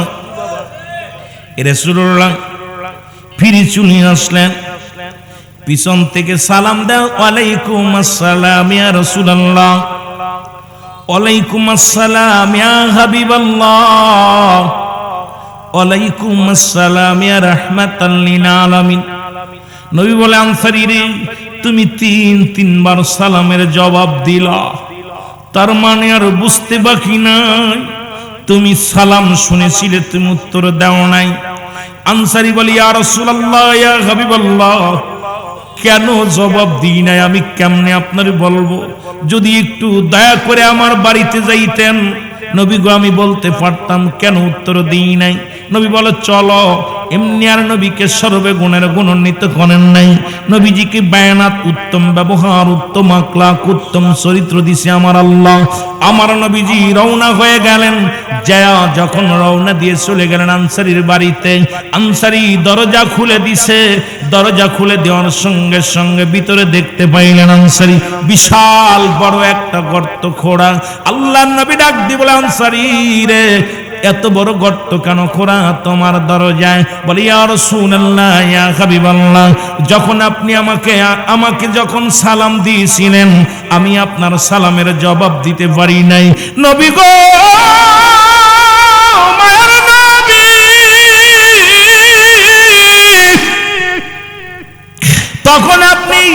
যখন আপনি আমাকে সালাম দিয়েছিলেন নবী গো, তখন আমি উলঙ্গ অবস্থায় গর্তের মধ্যে বসেছিলাম। নবী কয়, আনসারী রে, তুমি কি শুনাইলা? বলে, ইয়া রাসূলুল্লাহ, ইয়া হাবিবাল্লাহ, নবী গো, স্বামী স্ত্রী মিলে মাত্র একটা পোশাক, স্বামী স্ত্রী মিলে একটা পোশাক। নবী গো, যখন মসজিদে আজান দিয়ে দেয় মুয়াজ্জিন সাহেব, ও নবী, আমার স্ত্রী উলঙ্গ হইয়া গর্তের মধ্যে বয়া থাকে, এই কাপড়টা পরিধান করে আমি চলে যাই জামাতে নামাজটা আদায় করে আসি গো নবী। আবার এক দড়ি যখন নামাজ শেষ করে বাড়িতে আসি নবী গো, আমি গর্তের মধ্যে ঢুকে কাপড়টা খুলে আমার বিবিরে দিই। যখন আপনি আমার সালাম দিয়েছিলেন, আমার বিবি তখন নামাজের মধ্যে ছিল, আর আমি উলঙ্গ অবস্থায় গর্তের মধ্যে বসেছিলাম নবী গো। এই কারণে আপনার সালামের জবাব আমি দিতে পারি না। নবী বলে, আনসারী তুমি কি শুনাইলা? বলে, ইয়া রাসূলুল্লাহ, ইয়া হাবিবাল্লাহ, আমাদের স্বামী স্ত্রী মিলে মাত্র এক টুকরা কাপড়। নবী গো, আমার নবী আনসারীরা, আমি নবীজি কথা দিলাম রে, তোদের স্বামী স্ত্রী দুজনকেই আমি নবী জান্নাতে নিয়ে যাব। জোরে জোরে চিল্লায়া বলা যাবে না মারহাবা? এখন যদি বলি, মুসলমান, এই সর্বইশাপুর জমিনের মধ্যে এমন কোন গরিব আছে রে যে ভিক্ষা করে খায়, তার গাছতলা বাড়ি, তার 2-4টে টুকরা কাপড় আছে? যদি নামাজের হিসাবটা রব্বে কারিম ধরে, এক ওয়াক্ত নামাজ কাজা গেলে মুসলমান 80 খুতবা পরিমাণ জাহান্নাম, যার এক খুতবা পরিমাণ হলো 2,88,00,000 বছর জাহান্নাম। আপনার আমার জীবন থেকে কত নামাজ ছুটে গেল রে! এই নামাজের হিসাবটা যদি রব্বে কারিম ধরে রে, আপনার আমার বাঁচার মতো কোনো পথ নাই, কোনো বাঁচার মতো কোনো উপায় নাই। ও যুবক, একটা টুকরা কাপড়ে যদি স্বামী স্ত্রী নামাজ আদায় করতে পারে, আপনার এত কাপড় থাকতে তারপরও আপনি নামাজে আসেন না, আমার রব্বি কারিমের কাছে কি জবাব দিবেন? আমার নবীর সামনে কেমনে আপনি মুখ দেখাবেন? আমি আপনাদেরকে বলে যাই, এখন নামাজটা ও মুসলমান লাগবে কি লাগবে না? বড় আশ্চর্য হয়ে গেলাম, এই 18 বছর মাহফিল করতেছেন, এই গ্রামে কি এত গরিব আছে যার একটা কাপড় আছে? জোরে বলেন না, আছে? প্রত্যেকেরই 2-4টা করে কাপড় আছে। জোরে বলেন, আছে কি না? আছে না আব্বা? আছে। এখন এই নামাজের হিসাবটা যদি আল্লাহ পাক ধরে, আপনি কেমনে পার পাবেন? আমার আপনার তো পার পাওয়া সম্ভব না। আমার বড় ভয় করে যে আল্লাহ রাব্বুল আলামিন যদি একটু কঠোর হয়, যদি একটু কঠোর হয় বান্দার উপরে, যদি সহানুভূতি না করে, যদি একটু দয়া না করে। আল্লাহ হলো সহায়, আমরা অসহায়। আল্লাহ হলো সবল, আমরা দুর্বল। এই দুর্বল মানুষগুলো রব্বে কারিম যদি একটু সহায় আমার আপনার উপরে না হয়, আপনার আমার কোনো বাসা কখনো সম্ভব না। জোরে বলেন ঠিক কি না? সম্ভব? জোরে বলেন সম্ভব। তাহলে নামাজের প্রতি এত গুরুত্ব আমার রাসূলুল্লাহ দিয়েছেন, কারণ নবীর কাছে 1 নাম্বার প্রিয় ছিল নামাজ। জোরে বলেন না মারহাবা। রাসূলুল্লাহর কাছে 1 নাম্বার প্রিয় ছিল কি? আরো জোরে বলেন না, নামাজ। এখন আপনি যদি নবীর উম্মাত বলে দাবি করেন, তাহলে কি আপনার নামাজকে আদায় করা লাগবে? এখন অন্য যদি আপনি নবীরে ভালো না বাসেন, আল্লাহর গোলাম হিসেবে যদি স্বীকৃতি না দেন যে আমি আল্লাহর গোলাম না, আমি নবীর উম্মত না, আপনি যা করবেন করেন, আমার দরকার নাই। কিন্তু আল্লাহর নবীর উম্মত হিসেবে যদি দাবি করতে হয়, আল্লাহর গোলাম হিসেবে যদি আপনার দাবি করতে হয়, অবশ্যই সালাত আদায় করতে হবে। জোরে বলেন ঠিক কিনা? আওয়াজ মনে হয় জোর নাই, কষ্ট পান? জোরে পান, কষ্ট পান? রাসূলুল্লাহর কাছে এক নাম্বার প্রিয় ছিল নামাজ, নামাজ, নামাজ, সালাত। সেই নামাজের গুরুত্ব আমাদের ভিতরে নাই। রাসূলুল্লাহ যে নামাজের প্রতি কত গুরুত্ব ছিল দেখেন। রাসূলুল্লাহ একবার অসুস্থ হয়ে গেলেন, অসুস্থ হয়ে গেছেন। নবীজি জামাতে খালি নামাজ নয়, জামাতের গুরুত্ব কেমন দিয়েছে রাসূলুল্লাহ। আম্মা জান আয়েশা সিদ্দিকাকে ডাক দিয়ে বলতে, আয়েশা তোমার আব্বাজানকে বলবা জামাতের ইমামতি করতে। জোরে বলেন না মারহাবা, আর একটু জোরে বলেন না। রাসূলুল্লাহ অসুস্থ, বেহুশ হয়ে গেছেন। নবীজি কয়েকবার উঠলেন, উঠে বলে, আয়েশা নামাজ হয়েছে নি? ইয়া রাসূলুল্লাহ এখনো হয়নি। এরপরে যখন হযরত আবু বকর সিদ্দিক রাদিয়াল্লাহু তাআলা উনি ইমামতি করতেছেন, মুসল্লিরা পিছিয়ে নামাজে দাঁড়িয়ে নামাজ আদায় করতেছেন, নবীজি বললেন, আয়েশা রে আমার একটু মাথাটা উঁচু করে ধরো। নবীজি আয়েশা, আম্মা জান আয়েশা সিদ্দিকা মাথাটা উঁচু করে দিলেন রাসূলুল্লাহ পাক সাল্লাল্লাহু আলাইহি ওয়াসাল্লামের। আর নবীজিকে আমার নবীজি বললেন, আয়েশা জানালার কাপড়টা একটু সরাইয়া দাও, একটু দেখতে দাও। যখন জানালার কাপড় সরাই দিলেন, নবীজি হাওমাও করে কেঁদে দিলেন, চোখ দিয়ে দরদর করে পানি ছেড়ে দিলেন। নবীজি বলতেছেন, আম্মা জান আয়েশা চিন্তা করে, হারে আমার নবী জীবিত থাকতে ইমাম পরিবর্তন, তার মানে আমার নবী মনে হয় আর দুনিয়ার মধ্যে বেশি দিন থাকবে না। রাসূল পাক সাল্লাল্লাহু আলাইহি ওয়াসাল্লাম মনে হয় বিদায় নেবে। দ্বিতীয় হলো আমার নবীজি কাঁদতেছে, মনে হয় আমার আব্বাজান ইমামতি করতেছে। একে হলো স্বামী, ওদিক হলো আব্বাজান। আম্মা জান আয়েশা সিদ্দিকার বাবা ছিল হযরত আবু বকর সিদ্দিক রাদিয়াল্লাহু তাআলা, এদিকে স্বামী ছিল রাহমাতাল লিল আলামিন। জোরে বলেন না মারহাবা, আর একটু জোরে বলেন না। এখন আমার দেশের অনেক বক্তা এটাকে নিয়েও সমালোচনা করে। এই বুকার দলেরা স্বামী স্ত্রীর প্রতি মর্যাদা লাভের জন্য রাসূলুল্লাহ পাক সাল্লাল্লাহু আলাইহি ওয়াসাল্লাম যখন বিয়ে করলেন, নবীর বয়স যখন 25, আম্মা জানের বয়স তখন 40, খাদিজাতুল কুবরা। নবীজি বিয়ে করলেন এই বয়সে, 25 বছরের একজন যুবক, তরতাজা যুবক বিয়ে করলেন 40 বছরের একটা নারীকে। এই জন্য বিয়ে করলেন যে তোমার স্বামীর যদি বয়স কম হয়, খবরদার স্বামীকে যেন অবজ্ঞ না করে, স্বামীকে যদি কটূক্ত না করে, স্বামীর প্রতি যেন শ্রদ্ধাশীল হয়। আম্মা জান আয়েশা, আম্মা জান খাদিজাতুল কুবরা আমার নবীর এত ভালোবাসতেন। নবীজি ইন্তেকাল, আম্মা জান আয়েশা সিদ্দিকা ইন্তেকালের পরেও নবীজি আয়েশা খাদিজার কথা মনে করে মাঝে মাঝে কাঁদতেন, মাঝে মাঝে চোখের পানি ফেলতেন। আমার বাবারা আমার এত ভালোবাসতেন। আবার নবীর বয়স যখন 53, গভীর মনোযোগ, নবীজি বিয়ে করলেন আম্মা জান আয়েশা সিদ্দিকাকে। কেন বিয়ে করলেন? তোমার স্বামী যদি বুড়া হয় আর তোমার স্ত্রী যদি বয়স কম হয়, তবুও যেন তোমার স্বামীর প্রতি যেন অবজ্ঞ না করো, স্বামীকে সম্মান করো, ইজ্জত করো। এই যে রাসূল পাক সাল্লাল্লাহু আলাইহি ওয়াসাল্লাম বুড়া বয়সে বিয়ে করলেন, একদম শেষ বয়সে বিয়ে করলেন আম্মা জান আয়েশা সিদ্দিকা। তখন তার বয়স ছিল সবে মাত্র 7-9 বছরের বাসর। কিন্তু নবীজি কেন করলেন? এটা করার পিছনে একটা হাকিকত, স্ত্রীরা যেন কখনো স্বামীর উপর খবরদারি না করতে পারে, স্বামীর উপরে মস্তানি না করতে পারে, স্বামীর উপরে যেন রাহবার না দাঁড়াইতে পারে, সে যেন স্বামীকে স্বামী হিসেবেই মানে, স্বামীর প্রতি যেন শ্রদ্ধাশীল হয়। আম্মা জান আয়েশা সিদ্দিকাও একই অবস্থায় নবীকে ভালোবাসছেন। কিন্তু আমরা উল্টা পাল্টা ভুল বুঝাই। আরে আমার নবীকে নিয়ে, আমার নবী তো এই যে বললাম হায়াতি খায়রুল লাকুম, আরে নবীর হায়াতের জিন্দেগিটাই আমার আপনার জন্য কল্যাণ স্বরূপ। যা যা দরকার উম্মতের, সেগুলাই আমার নবীজি উম্মতের জন্য দিক নির্দেশনা করে রাখছেন, নিজে করছে এবং অন্যকে করার আদেশ দিয়েছে। জোরে বলেন ঠিক কিনা, আর একটু জোরে বলেন না ঠিক কিনা। দেখেন না, নবীজি মাটি কাটছে, নবীজি মাটি টানছে, নবীজি বকরি চড়াইছে, আবার আমার নবী রাজত্বই পালন করেছে। নবীজি তালিযুক্ত কাপড় গায়ে দিছে, আবার নবীজি একটা জামা গায়ে দিছে, নবীজি যে পাঞ্জাবিটা গায়ে দিছে তার দাম ছিল তৎকালীন জামানায় 42,000 দিরহাম, যা পৃথিবীর কোন রাজা বাদশাহ করতে পারে নাই। এই জন্য নবীজি আমার কোন উম্মাত যদি গরিব হয় সেজন্য কষ্ট না পায়, আমার নবীজি গরিবত্তা এই জন্য দেখাইছে যে আমি নবী হইয়া মাটি কাটতেছি, মাটি টানতেছি, আমার উম্মাতের অনেকের দিন মজুরি হবে, তারা যেন কষ্ট না পায়। আবার নবীজি বাদশা ছিল, বাদশাহ মোল্লা, তুমি এমপি হও, মন্ত্রী হও, তুমি চেয়ারম্যান হয়েছো, মেম্বার হয়েছো, অহংকার করো না, কারণ ও যেন অহংকার না করে। আমার নবীজি বাদশারও বাদশা ছিলেন, কারণ একটাই হলো যে আমার উম্মাতের ভিতরে কেউ ধনী হবে, কেউ গরিব হবে, কেউ যেন অহংকার না করে, কেউ যেন কষ্ট না পায়। জোরে বলেন ঠিক কিনা। এগুলো বোঝানোর জন্য। আমি আশ্চর্য হয়ে যাই নবীর গুণাগুণ নিয়ে যখন আলোচনার মধ্যে ডুবি, তখন এত মজা লাগে যে নবীজির প্রতিটা কর্মকাণ্ড মাতের জন্য একটা দিক নির্দেশনা বয়ে আনছে। কারণ রাসূল তো আমার আপনার জন্য একটা মডেল। কারণ রাসূলুল্লাহ আসছে আল্লাহর দ্বীনের জন্য, আল্লাহ দ্বীন প্রচারের জন্য। আর সেই দ্বীনের কথা রাসূল পাক সাল্লাল্লাহু আলাইহি সাল্লাম বলার জন্য নিজে করেছে এবং অন্যকে উপদেশ দিচ্ছে। যেটার ভিতরে কল্যাণ আছে, যেটার ভিতরে মঙ্গল আছে, এটাই নবীজি করছে। যেটার ভিতরে অকল্যাণ আছে, যেটার ভিতরে কল্যাণ নাই, সেটা নবীজি বর্জন করছে। জোরে বলেন ঠিক কিনা? আর একটু জোরে বলেন ঠিক কিনা? সুতরাং আজকে যারা মিলের মালিক যিনি, সেজন্য অহংকার না করে, মিলের কর্মচারী যে সেও যেন কষ্ট না পায়। নবীজি তো দুইটা কর্মের ভিতরে ছিল। এই জন্য আপনি মসজিদের যিনি ঝাড়ুদার সেজন্য কষ্ট না পায়, যে ইমাম সেজন্য ভাবনা নেয়। এ মুসলমান, এই বাড়ির মালিক যিনি সেজন্য ভাবনা নেয়, এই বাড়ির কর্মচারী সেজন্য কষ্ট না পায়। কারণ ও ভাই, আল্লাহ আমাকে এটা পাঠিয়েছে, আমার রাসূল তো এই গুণে গুণান্বিত ছিল। এই জন্য আমাদেরকে এই গুণে গুণান্বিত হওয়ার দরকার আছে কিনা? আরো জোরে বলেন আছে কিনা? কষ্ট পাচ্ছেন?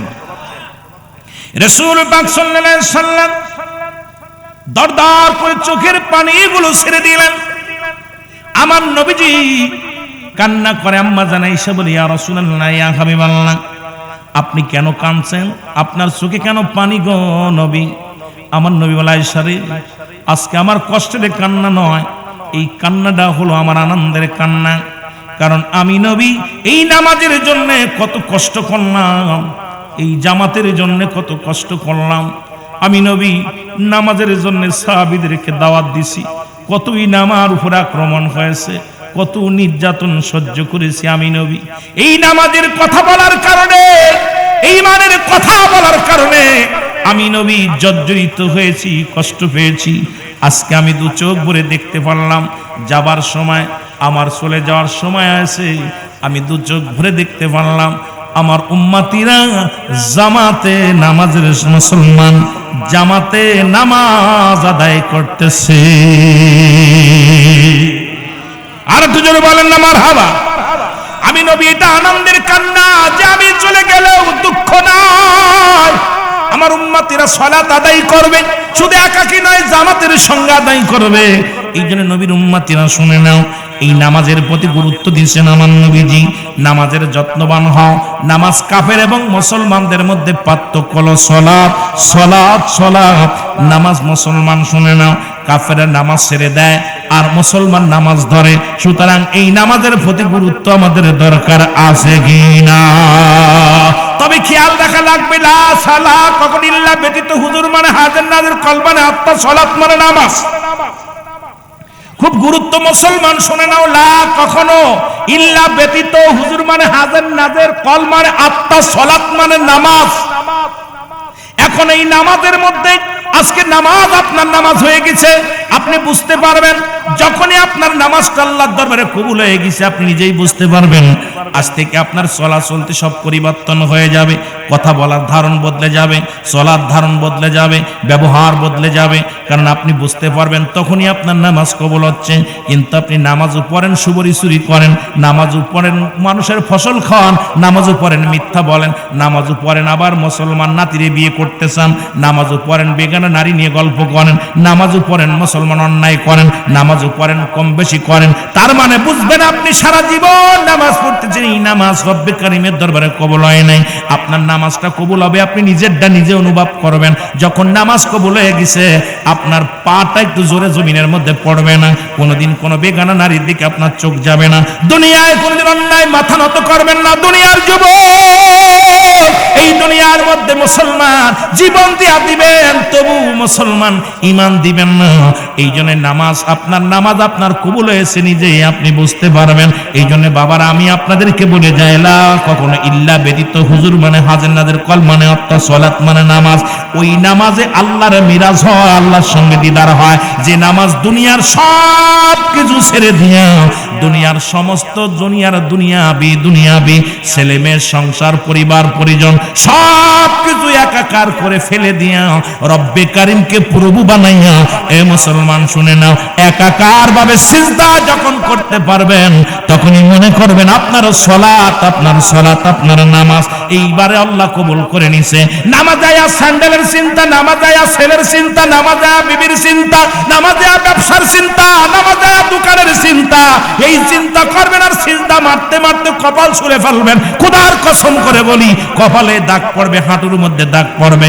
এই নামাজ আপনাকে কিয়ামতের ময়দানে রব্বুল আলামিন ছুঁড়ে মারবে, আপনার মুখের ভিতর ছুঁড়ে মারবে। রুকু সিজদা করতে পারবেন না বাবারা আমার, আল্লাহ রব্বুল আলামিন দিদার যদি পাইতে হয়, রব্বুল আলামিনের সান্নিধ্য যদি লাভ করতে হয়, যদি জান্নাত পেতে হয়, ওই নামাজটা পড়তে হবে যে নামাজে আমার রব্বুল আলামিন খুশি থাকবে। জোরে বলেন ঠিক কিনা?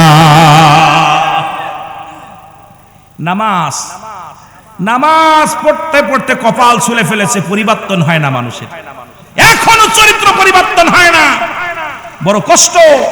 মুসল্লি ভারসে ঈমান বাড়ে নাই। মসজিদে আপনার নামাজ আপনি নিজেই বলতে পারবেন। এই জন্য কিছুদিন আগে একটা গান শুনছিলাম, যদিও আমি গান জায়েজ করতেছি না, বলতেছি না, তবু একটু কথাটা মনে পড়ে গেল। নামাজ হইল না রে তোর, নামাজের লইলি না খবর, অমন পড়লি নামাজ ধরলি নামাজ সারা জীবন ভর, ও তুই পড়লি নামাজ ধরলি নামাজ সারা জীবন ভর, নামাজ হইল না রে তোর, নামাজের লইলি না খবর, নামাজ হইল না রে তোর, নামাজের লইলি না খবর। মসজিদে আজান পড়িলে সবার আগে যাও, নামাজ শেষে বাইর হইয়া সুদের টাকা খাও, নামাজ হইল না রে তোর, নামাজের লইলি না খবর, নামাজ হইল না রে তোর, নামাজের লইলি না খবর। জোরে বলেন ঠিক কিনা? নামাজের ভিতর তোমায় মশায় কামড় দিলে, মশা তুমি আগে মারো, রুকু সিজদা ফেলে, নামাজ হইল না রে তোর। নবীর সাহাবীরা রে, এই আলেমরা, রাসূলুল্লাহ নামাজে সাহাবীরা নামাজ দাঁড়াইছে, নামাজে এত মজা লাগছে, 2 রাকাত নামাজের মধ্যে রাত কাটা দিছে আমার নবীজি। এই নামাজের মধ্যে যখন দাঁড়িয়েছে, কাফেররা তীর মারছে, উড়তের পার ওপার হয়ে গেছে। যখন আরেকটা তীর লাগবে চিন্তা করছে, আমি যদি মারা যাই তাহলে আমার নবীর আক্রমণ করবে। আমার নবীজি মুসলমান সঙ্গে সঙ্গে নামাজ ছেড়ে দিছে। সাহাবীরা, আমার নবী বলেন, তোমাকে তীর মারলো, তুমি টের পাও না? বলি, ইয়া রাসূলুল্লাহ, ইয়া হাবিবাল্লাহ, খোদার কসম করে বলি, নামাজে আমি এত মজা পাচ্ছিলাম, নামাজ যখন সূরা পড়তেছিলাম, যখন কেরাত পড়তেছিলাম, এত মজা পাচ্ছিলাম, আমি রব্বে কারিমের সঙ্গে একবারে মুসলমান আমি ভাবে মিলে গিয়েছিলাম। দুনিয়ার মধ্যে আমার জীবনটা যদি চলে যেত টের পাইতাম না, শুধু যদি আপনি ঘরের মধ্যে না থাকতেন, কারণ কাফেররা আক্রমণ করবে এই ভয়ে আমি নামাজটা ছেড়ে দিছি, নাই জীবনটা গেলেও আমি নামাজ ছাড়তাম না। এরে কয় নামাজ, এরে নামাজের ভিতরে তোমায় মশায় কামড় দিলে, মশা তুমি আগে মারো, মশা তুমি আগে মারো, রুকু সিজদা ফেলে, নামাজ হইল না রে তোর, নামাজের লইলি না খবর, নামাজ হইল না রে তোর, নামাজের লইলি না খবর, অমন পড়লি নামাজ ধরলি নামাজ সারা জীবন ভর, ও তুই পড়লি নামাজ ধরলি নামাজ সারা জীবন ভর, নামাজ হইল না রে তোর, নামাজের লইলি না খবর। পাঞ্জামি পায়জামা বাইরে সবই তোমার সাদা, রুহুল আমিন কয় তিল পরিমাণ লাগলে মনে কাদা, নামাজ হইল না রে তোর, নামাজের লইলি না খবর। জোরে বলেন ঠিক কিনা? আরো জোরে কোন ঠিক কিনা? এ নামাজ হবে কি? যে নামাজে মওলার দিদার না হয়, যে নামাজে চুরি ঠেকাতে পারে না, যে নামাজে গীবাত ঠেকাতে পারে না, যে নামাজে মিথ্যা মামলা বিরুদ্ধে মামলা করে ঠেকাইতে পারে না, যে নামাজে মুসলমান বেগানা নারী দেখা ঠেকাতে পারে না, যে নামাজ অসলে কাজ থেকে ঠেকাইতে পারে না, যে নামাজে দুনিয়ার দুর্নীতি দূর করতে পারে না, যে নামাজে আপনার দুনিয়া ছাড়তে পারেন না, এই নামাজ পড়ে হবে কি? বাল্হুয়া খিলাফ। দুনিয়াটা হলো পচা দুর্গন্ধ মরি, মানুষের চরিত্র হলো কুকুরের চরিত্র। কুকুর যেমন মরি পাইলে খুশি হয়, এই মানুষগুলো সম্পদ পাইলে খুশি হবে। এই জন্য দেখেন নামাজের ভিতরেও দুনিয়ার দিকে ঝুঁকে যায়। জোরে বলেন ঠিক কিনা? রাসূল এমনি বলে নাই বাল্হুয়া খিলাফ। রাসূল এই 1400 বছর আগে বলে গেছেন। এই কথাগুলো এত মজার কথাগুলো, আমার খুব আনন্দ লাগে কথাগুলো যখন একটু গবেষণা করি, চিন্তা করি, কথাগুলো যে বলে গেছে, এই কথাগুলোতে একটা এদিক ওদিক যাচ্ছে না, সব একদম একটা একটা করে সব হক করে সত্য হবে, কারণ আমার নবী মিথ্যা বলে যায় নাই। জোরে বলেন ঠিক কিনা? আজকে নামাজ নামাজি বাড়ছে, মসজিদ বাড়ছে। আগে মসজিদ ছিল কাঁচা, ইমান ছিল পাকা, এখন মসজিদ হয়েছে পাকা, মুসল্লিদের ইমান একেবারেই পাকা। কথা কয় না? এখন এত সুন্দর টাইলস করা, ভিতরে এসি লাগানো, এরপরে আপনার ফ্যান লাগানো, তাও মুসল্লিরা টেকে না। আগে পাখা ছিল না, কিছু ছিল না, নামাজে ঘেমে গা কাপড় ভিজে গেছে, মানুষ তবু তাসবিহ পড়া থেকে বন্ধ করে নাই। আল্লাহর দরবারে সিজদায় লুটে পড়ছে। মানুষগুলো এত কষ্টের মধ্যেও রব্বে কারিমকে গোলাম হিসেবে, রব্বে কারিমের গোলাম হিসেবে এই বান্দা মাথা লুটিয়ে পড়ছে আল্লাহর দরবারে সিজদা দিতে। জোরে বলেন ঠিক কিনা? কিন্তু সব পরিবর্তন হয়ে গেছে, সব ডিজিটাল করতেছি। ডিজিটাল করতে করতে জীবনটা শেষ, জাহান্নামে যাওয়াটা আমরা মনে করি সহজ করে ফেলতেছি। এ আমার ভাইরা, আমার বন্ধুরা, আমার রব্বুল আলামিন আপনাকে আমাকে যে দুনিয়ার মধ্যে পাঠাইলেন তার গোলামি করার জন্য। গোলাম গোলাম শোনে না, গোলামের গোলামি করা এই দায়িত্ব আপনার আমার ভিতরে। কারণ রব্বে কারিম যখন তামাম পৃথিবী সৃষ্টি করলেন, আপনাকে আমাকে সামনে নিয়ে, আপনি আমি ছিলাম, সমস্ত রুহের জগৎ ছিল। রব্বুল আলামিন ডাক দেওয়ার আলাস্তাবি রব্বিকুম, আমি কি তোমাদের রব নয়? আমি কি তোমাদের প্রভু নয়? এই যে কত সুন্দর মজার বিষয়, এইবার বুঝবেন, এইবার বুঝে নেবেন কেন গোলামি করবেন না। গোলামি করার পিছনে একটা কারণ আছে। আপনি স্বীকার করেছেন যখন আপনি একজনের মেয়ে বিয়ে করবেন, যখন আপনার প্রতি কবুল করবে, যখন এজাব কবুল হয়ে যাবে, তখন তো আপনার হুকুম মানা লাগবে, আপনার কাছে থাকা লাগবে, আপনার সংসারের কাজ করা লাগবে। তদ্রূপ রব্বে কারিম যখন আপনাকে আমাকে দুনিয়ার মধ্যে যখন পাঠাবে, এই রুহের জগৎকে সামনে নিয়ে আল্লাহ বলেন, আমি কি তোমাদের রব নয়? আমি কি তোমাদের প্রভু নই?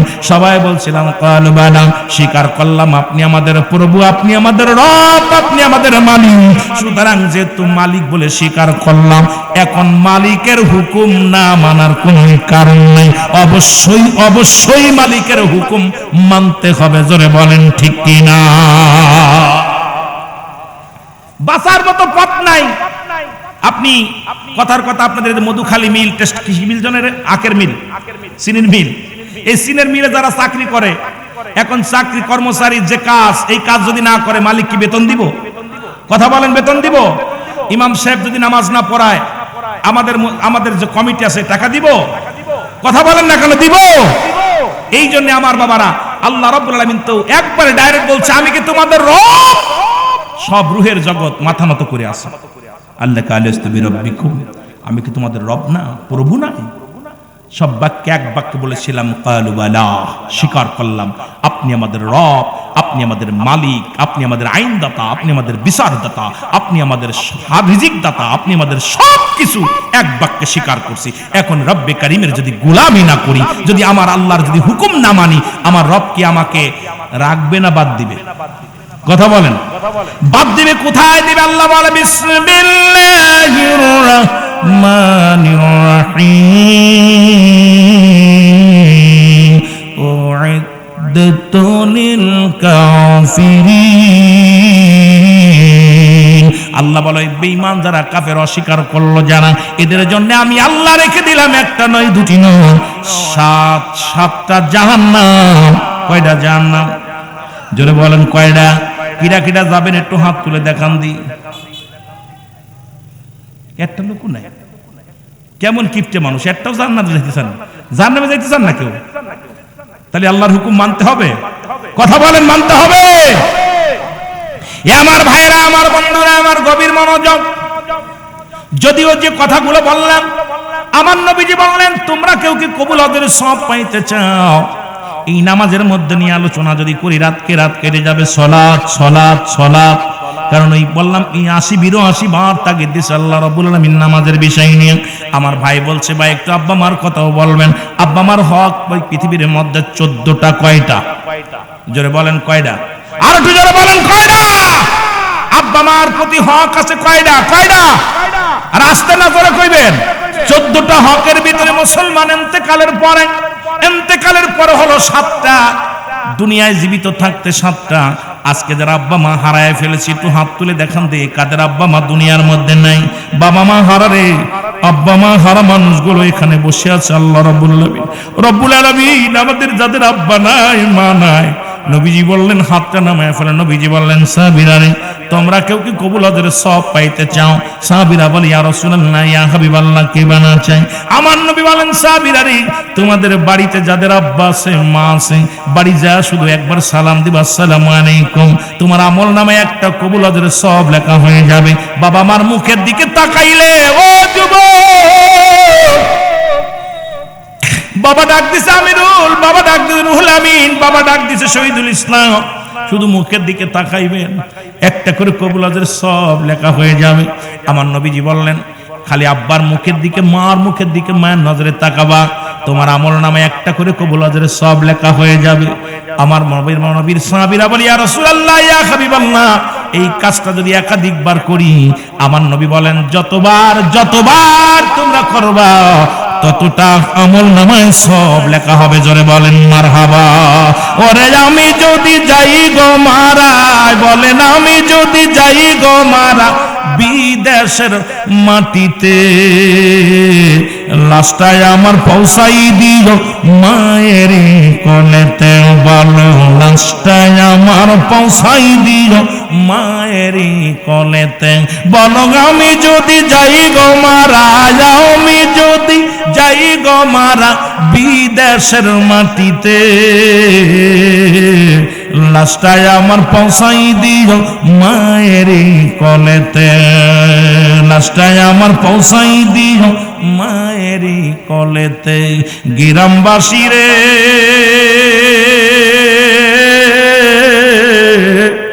একটা দাবি যায় তোদের কাছে করে, ও মহল্লাবাসী রে আমি বলি তোদের, জন্মের পরে যে কোলেতে রাখছে আমার মা,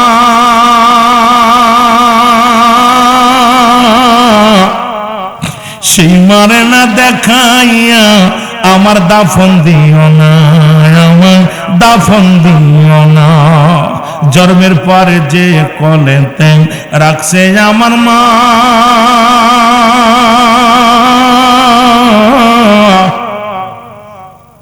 সেই মানে না দেখাইয়া আমার দাফন দিও না।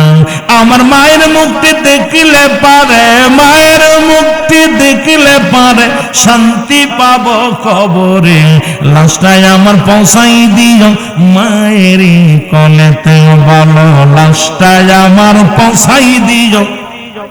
একটু সবাই চোখের পানি ছেড়ে ছেড়ে বলেন লাস্টায় আমার পৌঁছাই দিও মায়ের কোলেতে। ওরে আমি যদি যাই গো মারা, আমি যদি যাই গো মারা বিদেশের মাটিতে, লাস্টায় আমার পৌঁছাই দিও মায়ের কোলেতে, ওরে লাস্টায় আমার পৌঁছাই দিও মায়ের কোলেতে। এই জগতে মায়ের মতো নাই কেউ আপন,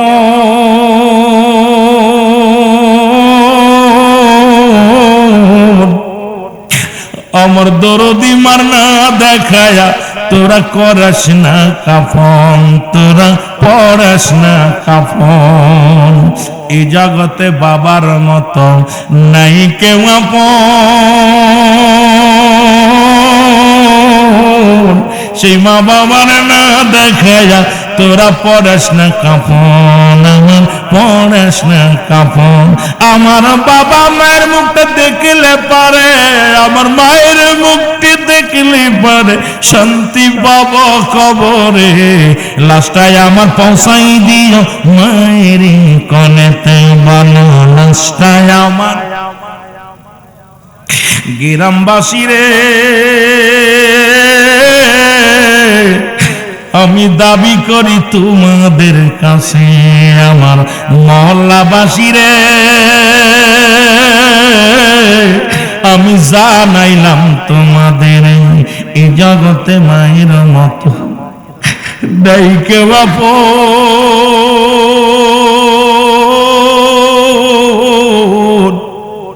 সেই মা বাবার না দেখায়া আমার দিশিনারে কাফন, আমার দিশিনারে দাফন।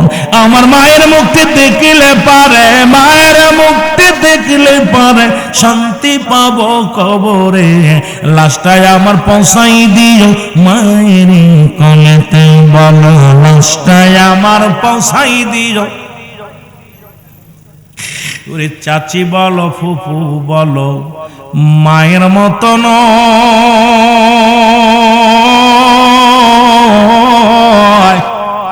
চাচা বলো আর ভাই বলো, বাবার মতো নাই, তোমার বাবার মতো নয়। ওরা যতদিন মা থাকবে ধরায়, যতদিন বাবা থাকবে ধরায়, কাঁদবে সন্তানের আশায়, হস্ত তুলে করবে দোয়া, মাফ করো আল্লাহ তারে, মাফ করো আল্লাহ। জোরে জোরে সিল্লা বলা যাবে না মারহাবা। এ দুনিয়ার মুসলমান,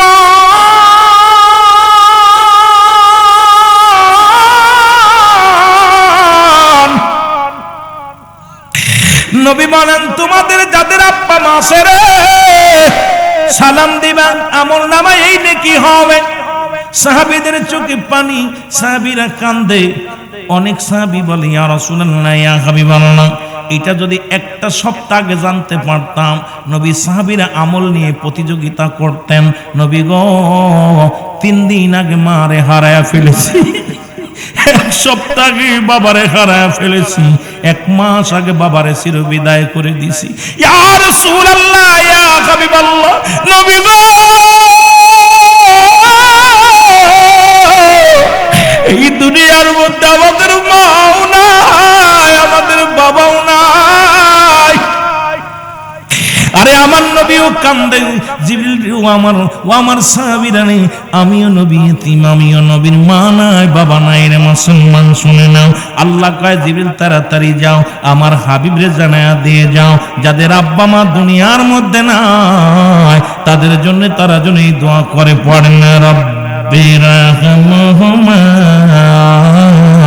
কামা রব্বায়ানি সগীরা। সবাই একটু আমার সাথে পড়েন, রব্বি রাহমহুমা কামা রব্বায়ানি সগীরা। আমার আগের বক্তা একটা দোয়া করেছিল, আদম নবীর দোয়া।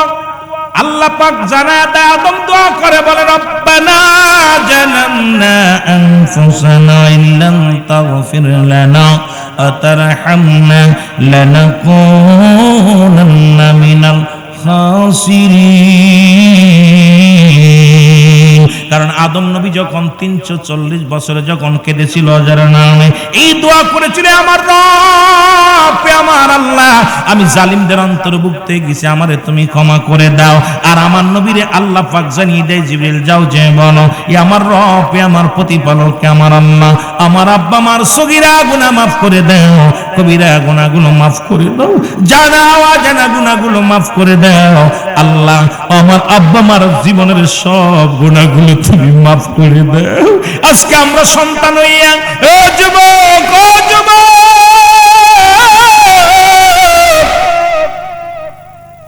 সেই আব্বা মারে বিদায় দিয়ে দিলাম, মৃত্যুর পরে বাবা মার প্রতি 7টা হক, মৃত্যুর আগে মোট 7টা হক, মোট 14টা হক। এই 14টা হক যদি আদায় না করো তুমি দায়ী থাকবা রে মুসলমান। আজকে যারা আব্বা মা হারায়া ফেলেছেন তাদের জন্য আগে দিয়ে আসি। প্রথম মুসলমান শুনে নাও, শুনে নাও, 7টা হক আব্বা মার জন্য আদায় করবেন যারা আব্বা মা হারায়া ফেলেছেন। নাম্বার ওয়ান হলো মুসলমান, তাদের জন্য মাগফিরাত কামনা করো, সদা সর্বদাই মাগফিরাত কামনা করবেন আব্বা মার জন্য। ও যুবক, সদা সর্বদাই মাগফিরাত কামনা করবেন।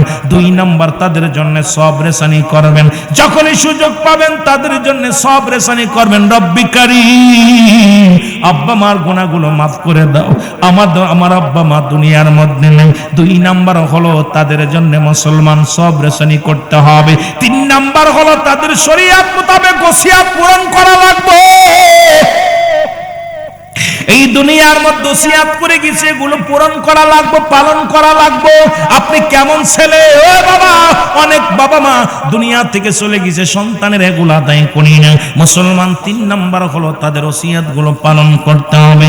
3 নাম্বার 4 নাম্বার মুসলমান শুনে নাও, তাদের দিন আদায় গুলো পরিশোধ করতে হবে। যদি দিন আদায় থেকে থাকে মুসলমান, এগুলো আপনার পরিশোধ করতে হবে। 5 নাম্বার হলো যুবকেরা শুনে নাও, ও মুসলমান শুনে নাও, শুনে নাও, তার আত্মীয় স্বজন, আব্বা মায়ের আত্মীয় স্বজন যারা আছে তাদের সঙ্গে যোগাযোগ রাখতে হবে। মুসলমান তাদের সঙ্গে তাদের ভালোবাসতে হবে।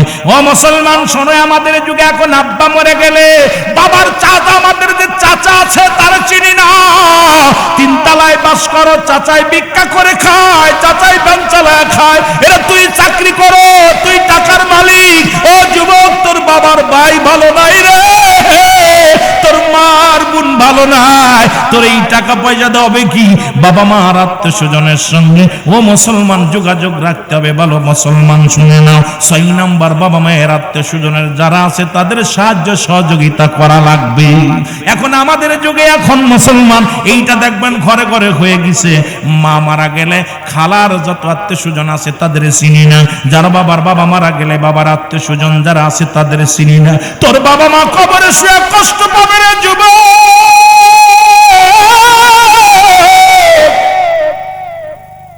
তোদের পায়ে ধরে বলে যায়, পায়ে ধরে বলে যায়, এই হকগুলো যদি আদায় না করো রে বাবা, কিয়ামতের ময়দানে তুমি ধরা পড়ে যাবে বাবা মার কাছে। 7 নাম্বার হলো আব্বা মার কবরটা সময় করে বেশি বেশি করে জিয়ারত করা লাগবে। এখন আমরা কে কে প্রতিদিন 5 ওয়াক্ত বাবা মার কবরটা জিয়ারত করি? একটু হাতটা উঠায় বল, আব্বা মার কবরের পাশে কে কে যান? একটু যাই না। কোন এলাকায় এলাম রে, কাম সারছে। সপ্তাহে একদিন কে যান? সপ্তাহে একদিন। 5 ওয়াক্ত নামাজের পরে সময় পেলে বাবার কবরের পাশে দাঁড়াবেন, মার কবরের পাশে দাঁড়াবেন। 7 নাম্বার হকটা হলো পিতামাতার কবরটা বেশি বেশি করে জিয়ারত করা সময় করে। আপনি চাকরি করেন, 1 সপ্তাহ পরে বাড়ি গেছেন, একদমই মার কবরের কাছে চলে যান, বাবার কবর রুজু করে নামাজটা শেষ করে আব্বা মার কবরের পাশে দাঁড়ায় চোখের পানি ছেড়ে খাদেন, রব্বির রহমহুমা কামা রব্বায়ানি সগীরা। দোয়া পর্যন্ত আল্লাহ শিখিয়ে দিয়েছে। আপনি 5 ওয়াক্ত নামাজ পরে সুযোগ পাইছেন, মসজিদে গেছেন, আব্বার কবর, আহা হাতটা উঠায় দেন, বসে পাক কালাম ফাতিহা শরীফ কয়েকবার দুরূদ শরীফ ইস্তিগফার পড়েন, 2 বার সূরা ফাতিহা, 1 বার সূরা ফাতিহা পড়েন।